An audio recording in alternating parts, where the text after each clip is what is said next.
Make sure you listen to my daddy's podcast right now. It's the best show in the world. And this is the Cards Face Up podcast, and I am your host, Mr. Ty Hill. Now, y'all know what we do. We like to bring people on when it's that I Declare War segment, and this is one of those segments, you feel me? Today's guest, look, he toured everywhere. I'm talking about from Africa to Scotland to London, back to them black, dark alleys down in Baltimore City, you feel me? He's been all around. His music skills has allowed him to perform with some notable names. Y'all might know him, you know, Destiny's Child, Nelly, Backstreet, Teddy Riley, Dru Hill, you know, just to name a few, you feel me? And currently he's promoting his new book that's titled Almost Famous. It's an autobiography by, I ain't gonna say his name yet, but I thought that title was so fucking dope that I said, man, I gotta get him on here. Not to mention he's from the home team, but I gotta get him on here just for that fact that that title is just so dope. You feel me? So without further ado, before I get into all of that,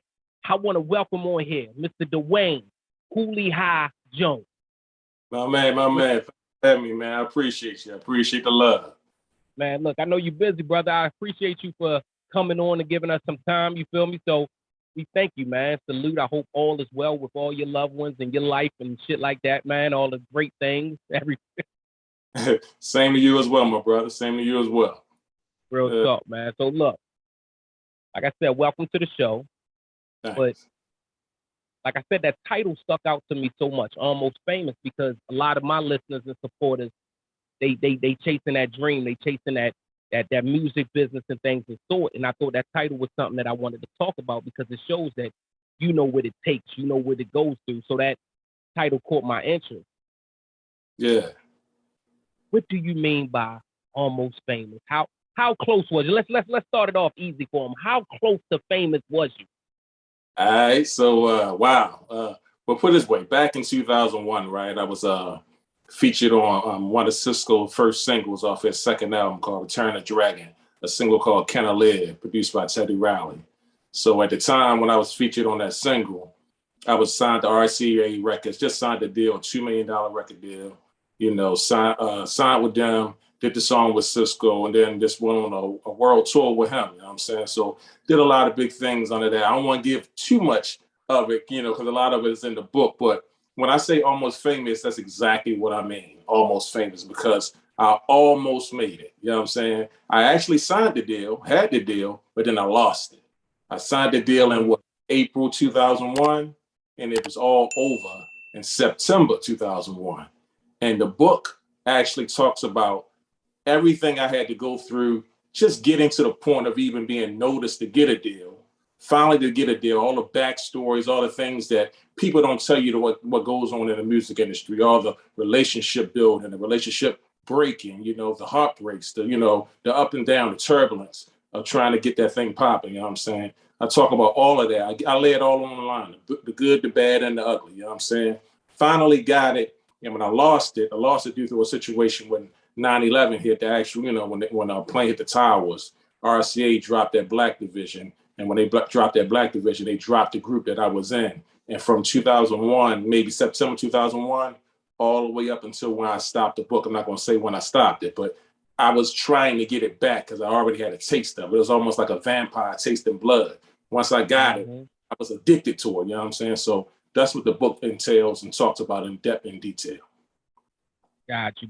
So I'm gonna try to maneuver around the book without telling y'all too much. But first of all, I want to make sure all my listeners know to go out and get the book. No matter what this interview say, he ain't gonna give it to us all. So you need to get the book to see exactly what the hell he's talking about. Where can they get that book at? They can get it everywhere. Pretty much it's on Amazon. You just Google, search Dwayne Jones, Almost Famous. Barnes & Noble, search Dwayne Jones, Almost Famous. It's Dwayne.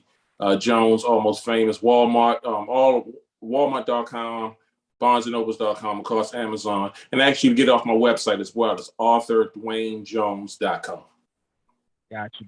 Now, into this deal with Sisqo and Return of the Dragon, which still went, multi-platinum, but it wasn't Thong Song popularity. It wasn't that, and I feel like during that time, there's a lot of shit going on. you were part of that team, and it also states that Dragon Family and the Associates. Was that the same thing? Because I noticed even on the album on the credits, because you're featured on Can I Live, that's you rapping on there, but that says Dragon Family. Right. The whole team mentions you on the Associates, the song that's on, and you're not on that song on that same album, right? But they mention your name. Well, the Associates, yeah, you talking about the song Off the Corner? Yep. Yeah, I'm actually on that song. I'm the second verse on it. But here's how that broke down. And, and I love, well, put it this way, the Dragon Family consists of course, Dru Hill, Sisqo, and he had a girl group called Lover, and he had us, the guy group, the Associates, right? So when we did the song Can I Live, such a long story about that. The song was already finished. Teddy Riley was already rapping on the song, right? So. Oh, Teddy Riley was rapping. Yeah, Teddy Riley was rapping on the joint. He produced it. So it's a long story how I wind up getting the invite to get on there. And again, that's in the book, so I'm not going to tell too much of it, but I'm going to touch it a little bit. You know what I'm saying? So the song is completely done. One day I get a call from Sisqo in California. He was like, yo, I got some good news for you. I'm like, what? He was like, they want you on Can I Live? Now, who, quote unquote, they is, that's, who knows? I don't know. It was a they. They on Can I Live, right? So, I know we pressed for time, so I would just shoot to the, No, man. Look, we want to hear, brother. Talk to us. So it was rumors had it that we already did the song Off the Corner. Me, Make It Hot, and Butch, Mr. Butch. 3 out of the 4 members of the Associates did a song called Off the Corner with Sisqo. That was already on the album. Can I Live was already on the album, of course, and it was finished. Teddy Riley was rapping on there. But one of our partners, a guy named Kid, he was not on the song Off the Corner for some other reasons, right? So legends has it. I don't know because I wasn't there, but I was hearing rumors that he was upset about him not being on Off the Corner. So he went and barked about it behind everybody's back, like, hey, I'm not on the album. I didn't get a chance to rap. I need to be on Can I Live? And so, again, legend has it. I don't know because I wasn't there. I heard that Sisqo went to Def Jam and was like, hey, can you put Kid on Can I Live? Def Jam was like, we're not putting Kid on Can I Live because we don't think he's talented enough to rap on Can I Live. So Sisqo and Def Jam went back and forth. So Def Jam said, I tell you what, let me hear your rap group and let me hear what they sound like. Sisqo allegedly played Off the Corner. And when he played it, they said, that guy right there, he can be on Can I Live? And that's how they picked me out of the 3 verses that was on there. And that's how I got the invite to be on Can I Live. Something I didn't even ask for, but most definitely gracious, and thank God that I was able to get that situation. You know what I'm saying? Yep. So that's how I wound up getting on the song. But like you said, it was after the success of the thong song and all the quote unquote good times, I got my call. But all that time, like when the thong song and all that stuff was going on, I was around, but I was still in grind mode, trying to get Sisqo's attention, trying to get Def Jam's attention, trying to get anybody's attention to get me a deal. And I finally got it right at the end of thong song, moving into the next album. Got you. So Sisqo came back with the next album with Cornrows, a thuggish appeal, and just a bunch of shit. You feel me? And Sisqo, my nigga. So this ain't no shot at him, but that album was risky. You feel me? Even just the content that he was doing, it wasn't the same thing as, what was it? What was the first one? Am I saying it right? I think it's not Into the Dragon, is it? I think Into the Dragon was Dru. Unleash the Dragon. Unleash the Dragon. So it wasn't, that's what it was. So it wasn't the same Sisqo, and I get it. You feel me? We reinvent. That's how you kind of stay with the times. But it's also at a time that Dru Hill was already getting blackballed from the industry a little bit. Do you think that played a part in where the success of the Associates went? Do you think that played a part in with you? And I know you got a whole story of it in your book and all, but do you think the whole blackballing of Dru Hill kind of played a part in where you went as far as how big that album got to be? Because, I mean, it multi-platinum and that the same, we really only know 1 or 2 singles off of it. Most people don't.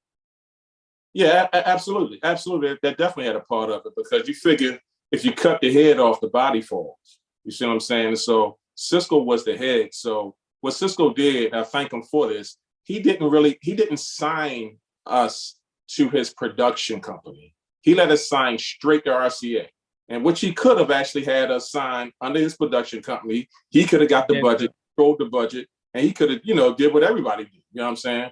But Sisqo was an honest dude, you know what I'm saying? So he actually allowed us to sign straight to RCA.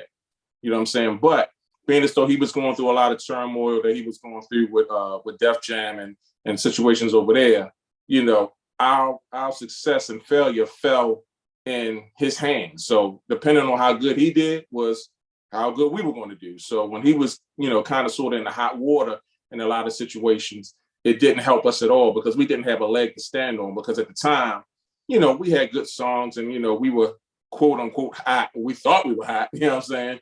But we were rolling in on the coattail of Sisqo, so everybody wanted to sign us because we were Sisqo's hip hop group, you know what I'm saying? Got you. I also see that you're a Scola. For those that don't know, you Scola is also a member of Dru Hill, a member of I don't know, the second or the third generation Dru Hill. They like on the eighth now and shit, but right. Scola came in what? He was the second generation, right? Scola was always around. That's what people don't, probably didn't know. Scola was always around in the background. He was always, working with the guys. He wasn't actually in the group, but he was always family and around. So when opportunities came, when they were actually looking into getting new members and making a few changes, of course, he would be the first one to call because he was always there. I never remember a time Scola wasn't there. You know what I'm saying? So, yeah, Scola, he came in, I believe, but he was there even when Woody was there because at one time it was all five of them there. So yeah, Scola. That's when they bought. For those that know, you feel me? Cause Face Up Podcast, we got an interview with Woody as well. So make sure y'all go back and listen to that. Woody tells some stories about Scola too. Scola a talented motherfucker. So big shout out to him. Absolutely. But I see y'all got a real relationship as far as y'all do a lot of music together. Y'all did a lot of music together. Right. What is it? Maybe about 4 or 5 songs, I think.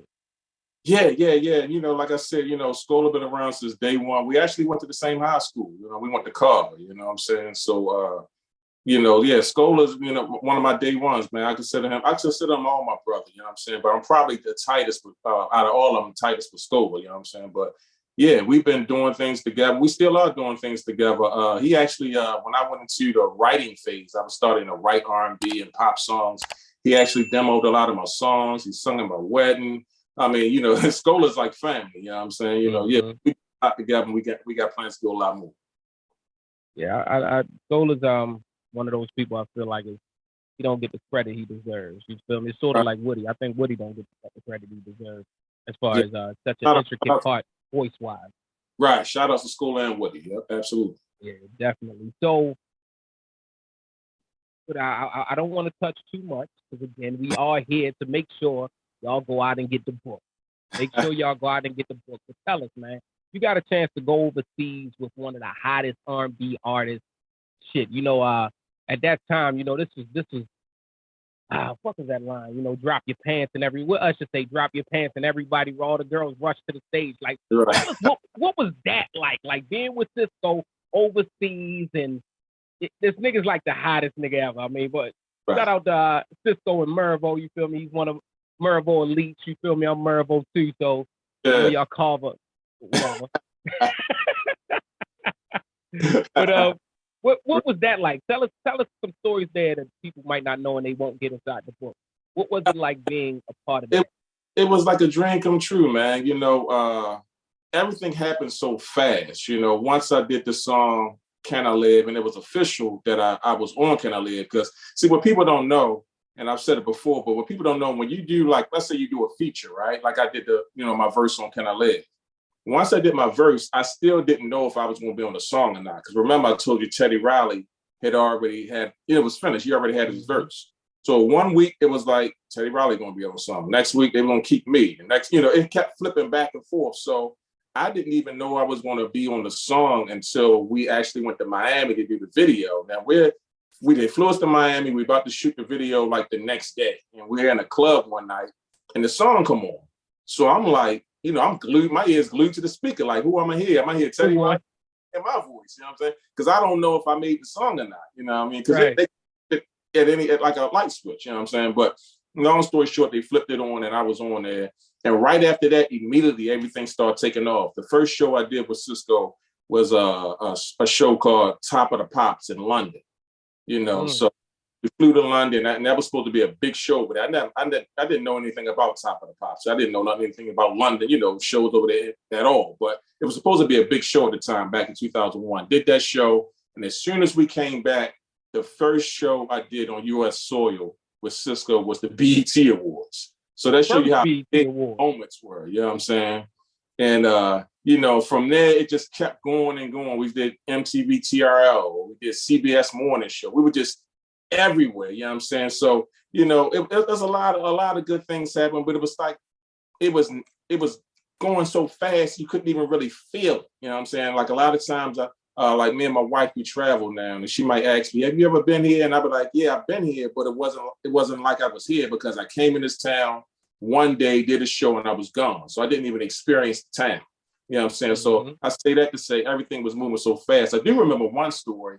We was over in London, and Sisqo was hanging out with Beyonce, and they were pretty cool. He went and hung out with her for a little while, and when he came back, Kelly Rowland was in the lobby. You know what I'm saying? And so he was like, yo, cool, come here. I want to introduce you to somebody. So he took me over to Kelly Rowland and introduced me to her. She was a real nice girl. You know what I mean? She ain't have no ego, no none of that. You know what I'm saying? They were still Destiny Child at the time. Of course, right. Beyonce, who she is now, she was still Destiny Child. But her father Matthew Knowles was in the process of trying to, brand her into, I can tell that, he had plans of, because he was, linking her and putting her in places, with the hot people, you know what I'm saying? But the Kelly Rowland experience was pretty cool. Me and her talked, and we chopped it up for a little bit in the lobby, but, that was about it. But a whole lot of other stories, but again, it's in the book, you know what I mean? Look, we ain't gonna give them too much. So you got to be a part of TRL. You feel me? And shout out whole MTV movement. Definitely shout out. That was the first BET Awards too, right? Right. Yeah. That needs to be classified as he was part of a starting generational thing that would happen for years and years on to come. They on like whatever award show now. But you got to be a chance to a part of TRL. And I had Ananda Lewis on here. Shout out to Ananda Lewis. That's Big Sis and shit, right? Right. What was that shit like? Like, do you remember that? Like, what was that? Every detail of it, you know what I'm saying? So TRL was like, it was crazy because, at that time, we watched that show all the time, right? So TRL, hold up, just to cut you off before you say it. Right. TRL, for those that might not know, it ain't too many times in life that a nigga ain't boxing, right, shooting a ball, catching a ball, that the white people was just cheering for you. Like, them motherfuckers, no disrespect to all my white friends, I love y'all, but y'all know TRL was like, nigga, we have made it. Look at them loving us. That was the top of the line right there. You know what I'm saying? Right. Yeah, and what was that like? With TRL was, you watched the show, watched it on MTV or whatever. But when I got there, it was so small. Like, it was like the size of almost like a classroom. You know what I mean? Because, on TV and, the whole persona of it looked so big. You know what I'm saying? But with the stage, I remember because when I would do shows with Sisqo, right? When it was time for me to do my part, I would have to cover the whole entire stage. And a lot of times his stages were big and huge, and they had pyro and fire shooting all up out of the stage. So I used to have to watch my step, make sure I didn't get hit with none of that pyro, because you get hit with that, it's over. You know what I'm saying? Yeah. So so I always had all fucked up. Yeah, I used to have to watch my step on those big, huge stages, and I had to say my verse and get off the stage by the time my verse ended, because he's dancing. His dancers are doing all these flips and doing the stuff while I'm rapping. So I got to get on and off by the end of my verse. But I remember when I was doing MTV TRL, the stage was so small. And I was like, good, I don't have to move. Because, as an artist, what I'm saying? Moving and rapping is hard, especially depending on how your cadence is when you rap it. You know what I mean? You're going to lose your you got to, kind of be in shape. But MTV TRL stage was so small, I got to stand in one spot and I could really punch my verse like I wanted to punch it, and the crowd was right up on me. But it was very like intimate, and like they were up on you, man. And it was cool because a couple of weeks before that, me and Carson Daly had hung out together. So we was hanging out, chilling out in the hotel. We was actually in Key West for Sisqo's Shakedown. It was like his grand finale show. So me, Carson Daly, and my group, we were hanging out. So we became kind of cool. And we ain't see each other anymore. And so I did the show. And so when I did the show and I went off the stage and I left off the stage, you know how they're gonna get quiet and Carson Daly and Sisqo talking. And out of nowhere, he just busts out, "Where's Cooli? Where's my man Cooli?" And everybody's like, "Oh, Cooli." And they called me back on stage. So it was like a big moment to hear Carson Daly just stop everything and call my name. And then I went back out, shook his hand, crowd, you cheering everything. So yeah, that was a cool moment for me. You know what I'm saying? That's dope as shit. Did you ever get to experience Woodstock? No, I did not. Never did Woodstock. I think Sisqo had a show at Woodstock. I can't remember, but I'm thinking because Woodstock was what? Jumping. That's another time for y'all, for my light-skinned people. Y'all had that motherfucker. It ain't too many times we want to be surrounded by just a bunch of those were the times though. Woodstock, motherfucking TRL, those are some wonderful times, man. It reminds me of like football for real. Football is like the one place I think that everybody that color don't fucking matter. It's just like we here for the brown ball. Like I love that shit. Right. Yeah, real talk. So last thing I want to ask you, right? Mm-hmm. The other day I was searching through your page, right? I was on there being nosy, doing what I was doing. And this is even before I talked to you and shit. And I saw somebody, you had posted about your book and the whole story about, being signed to Sisqo and $2 million and almost being famous. And then somebody said, "Who cares?" That was their actual comment. Right. What do you say about people like that? Because I know what I say, but what do you say? Like, how does that make you not feel? Because I'm not your counselor and shit like that. But what goes through Cooli's mind when he hears somebody or sees somebody say some shit like that? What do you got to say about this book and why this book is so important? Well, with comments like that, I'm a human, so of course you feel. I don't care. I mean, a lot of people, they say, well, fuck it, I don't feel. I don't care. People say, whatever they say, but as for me, I feel it all. You know what I'm saying? Now, the level of how I feel it is something different. You know what I'm saying? Because I don't pay too much attention to the negativity, and I don't pay too much attention to the positivity, because I understand it all comes with the territory. You know what I'm saying? When you put yourself out there and you put your life or you put your art out there, you got to be able to take whatever comes back with it. You know what I'm saying? Because I done heard even worse than that. You know what I'm saying? People say all kinds of stuff in comments, and it just comes with the territory. You know what I'm saying? So it doesn't really bother me too much, but I do notice it. You know what I'm saying? I'm not gonna sit there in front like I'm like, oh, I ain't even notice it, ain't bother me. Of course, I'm just like a little pinch. You know what I'm saying? But you just keep it moving. But in regards to the book was very important to me because somebody, I had a homeboy ask me, he was like, "Yo, why would you call it Almost Famous? It's almost like you almost made it and you failed, you didn't make it." And I'm like, "Yo, because that's exactly what happened."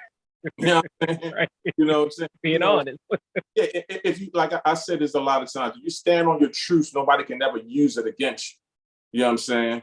People gave Irv Gotti a bad rap on that Drink Champs that he did and not too long ago. But when I watch him, of course, he was loose, he was a little saucy, so he was saying a little crazy stuff. But you can tell it ain't no line in you.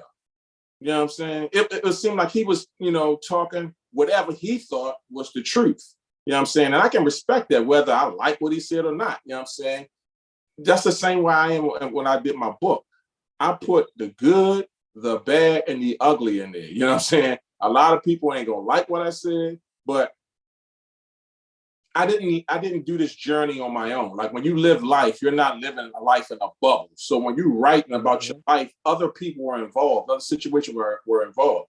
Nobody can tell me that a situation in my book that I wrote about that it was false or they didn't know about, because nigga, you were right there with me, you know what I'm saying? Or, whoever was, you were right there with me. And the only thing you might learn is what my thought process was. Because of course she wasn't inside my head when these things were going on, but I expose it all. You know what I'm saying? I tell you about how things go on behind the scenes. I tell you about what was going on when the scene was going on. I tell you about how it ended.